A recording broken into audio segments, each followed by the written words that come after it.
یہ 11 ستمبر 2001 کی صبح تھی۔ نیو یارک شہر میں سب کچھ معمول کے مطابق لگ رہا تھا۔ آسمان صاف تھا، لوگ اپنے کاموں پر جا رہے تھے اور مین ہیٹن کی سڑکیں ہمیشہ کی طرح مصروف تھیں۔ صبح 8:46 پر امریکن ایئر لائنز کی پرواز 11 نے ورلڈ ٹریڈ سینٹر کے نارتھ ٹاور سے ٹکر ماری۔ ایک زوردار دھماکے نے پورے شہر کو ہلا کر رکھ دیا۔ لوگ حیرت میں گم کھڑے رہ گئے۔ At this stage, we believe that a plane has crashed into the World Trade Center in New York. چند منٹ بعد 9:03 پر یونائیٹڈ ایئر لائنز کی پرواز 175 نے ساؤتھ ٹاور کو نشانہ بنایا۔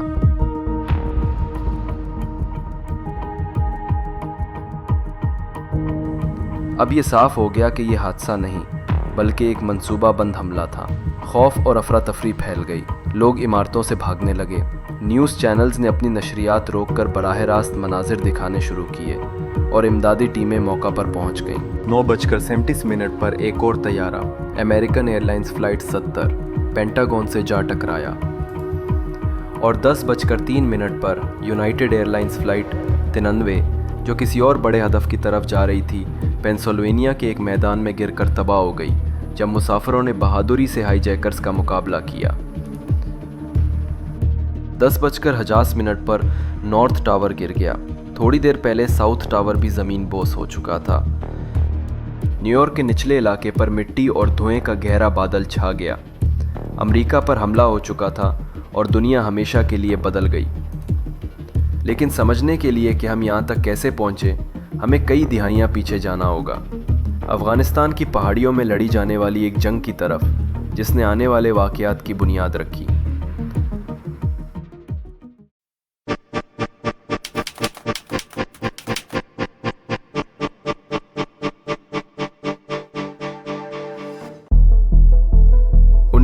میں سوویت یونین نے افغانستان پر حملہ کیا تاکہ وہاں کی کمیونسٹ حکومت کو بچایا جا سکے۔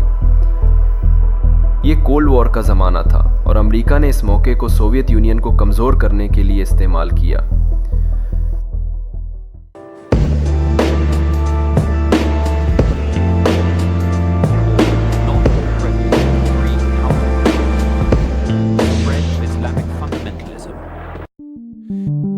CIA نے ایک خفیہ منصوبہ آپریشن سائیکلون شروع کیا جس کے تحت مجاہدین کو ہتھیار اور مالی امداد دی گئی۔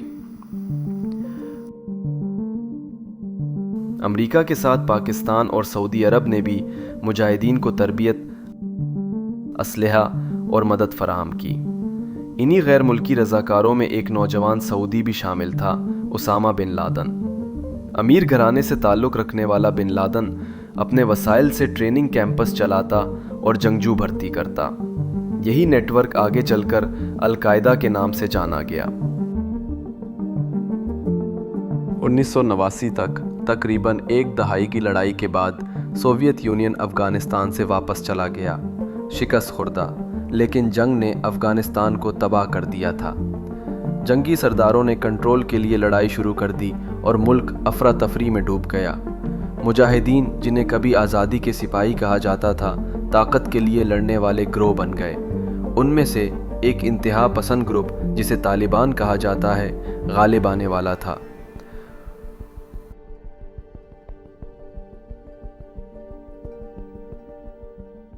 سوویت کی واپسی کے بعد اسامہ بن لادن سعودی عرب واپس آ گئے، لیکن 1990 میں جب عراق نے کویت پر حملہ کیا، بن لادن نے اپنے مجاہدین جنگجوؤں کا استعمال کرتے ہوئے سعودی عرب کی حفاظت کی پیشکش کی۔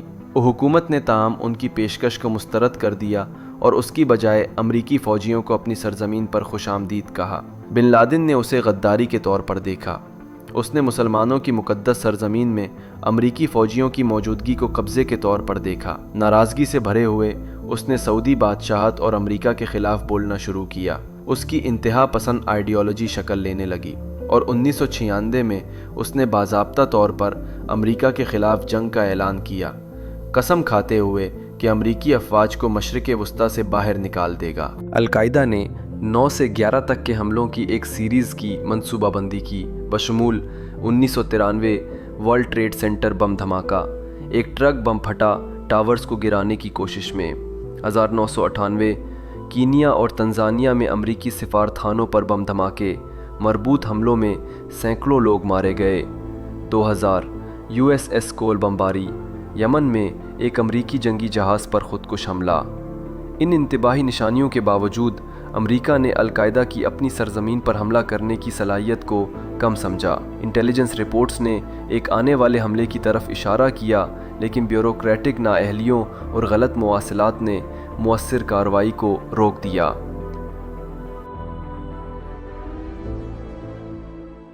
1990 کی دہائی کے آخر تک القاعدہ نے امریکہ پر ایک بڑے پیمانے کے حملے کے لیے آپریٹو تربیت دی تھی۔ یہ منصوبہ خالد شیخ محمد نے بنایا، جس میں تجارتی ہوائی جہازوں کو اغوا کرنا اور انہیں ہتھیاروں کے طور پر استعمال کرنا شامل تھا۔ 19 اغواکار امریکہ میں داخل ہوئے، فلائٹ سکولز میں داخلہ لیا اور حملے کو انجام دینے کے لیے ضروری مہارتیں حاصل کیں۔ اگرچہ ان میں سے کچھ نے شکوک پیدا کیے، سیکیورٹی ایجنسیاں ڈاٹس کو کنیکٹ کرنے میں ناکام رہیں۔ 11 ستمبر 2001 کی صبح اغواکاروں نے اپنے منصوبے کو مہلک درستگی کے ساتھ انجام دیا۔ چند گھنٹوں میں تقریباً 3000 لوگ مر چکے تھے اور امریکہ دہشت گردی کے خلاف جنگ کے ایک نئے دور میں داخل ہو گیا۔ 11 ستمبر سے پہلے کے سالوں میں القاعدہ کی طرف سے بڑھتی ہوئی خطرے کے بارے میں متعدد انتباہات جاری کیے گئے۔ انٹیلیجنس ایجنسیز امریکہ کے اندر اور باہر دونوں نے مشکوک سرگرمیوں کو پکڑا تھا، جو اس بات کی نشاندہی کرتی تھیں کہ ایک بڑے پیمانے کے حملے کی منصوبہ بندی کی جا رہی ہے۔ 1998 میں CIA نے ایک خصوصی یونٹ قائم کیا جسے ایلیکس اسٹیشن کہا جاتا ہے، خاص طور پر اسامہ بن لادن کو ٹریک کرنے کے لیے۔ مختلف ذرائع سے رپورٹس نے تجویز کیا کہ القاعدہ کچھ بڑا تیار کر رہا ہے، لیکن بیوروکریٹک چیلنجز اور انٹر ایجنسی کوآرڈینیشن کی کمی نے ان انتباہات کو بڑی حد تک نظر انداز کر دیا۔ سب سے اہم لمحات میں سے 1 اگست 2001 میں آیا، حملوں سے صرف 1 ماہ پہلے۔ ایک خفیہ میمو جس کا عنوان تھا بن لادن امریکہ میں حملہ کرنے کے لیے پرعزم، صدر جارج ڈبلیو بش کو پیش کیا گیا۔ رپورٹ نے انتباہ کیا کہ القاعدہ امریکہ کے اندر حملوں کی منصوبہ بندی کر رہا ہے اور آپریٹو پہلے سے ملک میں موجود ہیں۔ تاہم انتباہ پر فوری طور پر کارروائی نہیں کی گئی۔ دیگر چھوڑ گئے انتباہات۔ 1999 ایک امریکی انٹیلیجنس رپورٹ نے پیش گوئی کی کہ دہشت گرد طیاروں کو اغوا کر سکتے ہیں اور انہیں ہتھیاروں کے طور پر استعمال کر سکتے ہیں۔ 2000 CIA نے 2 القاعدہ آپریٹوز کو ٹریک کیا جو امریکہ میں داخل ہوئے تھے، لیکن FBI کو آگاہ کرنے میں ناکام رہے۔ 2001 جولائی ایریزونا میں ایک FBI ایجنٹ نے ایک میمو بھیجا جس میں انتباہ کیا گیا کہ مشرق وسطیٰ کے مرد امریکی فلائٹ سکولز میں تربیت حاصل کر رہے ہیں، ممکنہ طور پر دہشت گردانہ حملے کی تیاری کر رہے ہیں۔ میمو کو نظر انداز کر دیا گیا۔ 2001 اگست زیکرائیس موساوی کی گرفتاری۔ ایک فلائٹ سٹوڈنٹ جس کی ٹیک آف یا لینڈنگ میں کوئی دلچسپی نہیں تھی نے شکوک پیدا کیے، تاہم حکام اسے وقت پر القاعدہ سے جوڑنے میں ناکام رہے۔ کیا اگر ان انتباہات کو زیادہ سنجیدگی سے لیا جاتا تو کیا 11 ستمبر کو روکا جا سکتا تھا؟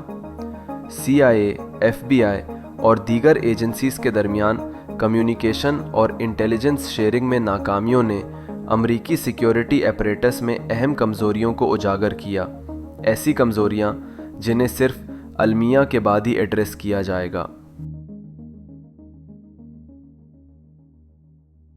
دہشت گردی کے خلاف جنگ شروع ہوتی ہے۔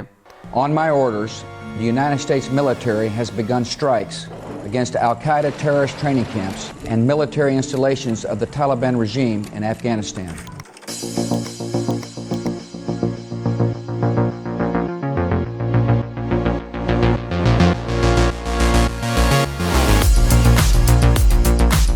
امریکہ نے فوری طور پر جواب دیا۔ 7 اکتوبر 2001 کو اس نے آپریشن انڈیورنگ فریڈم شروع کیا، افغانستان پر حملہ کر کے القاعدہ کو ختم کرنے اور طالبان کو اقتدار سے ہٹانے کے لیے۔ دہشت گردی کے خلاف جنگ 2003 میں عراق تک پھیل گئی، اس دعوے کے ساتھ کہ صدام حسین کے پاس تباہ کن ہتھیار ہیں، ایسے دعوے جو بعد میں غلط ثابت ہوئے۔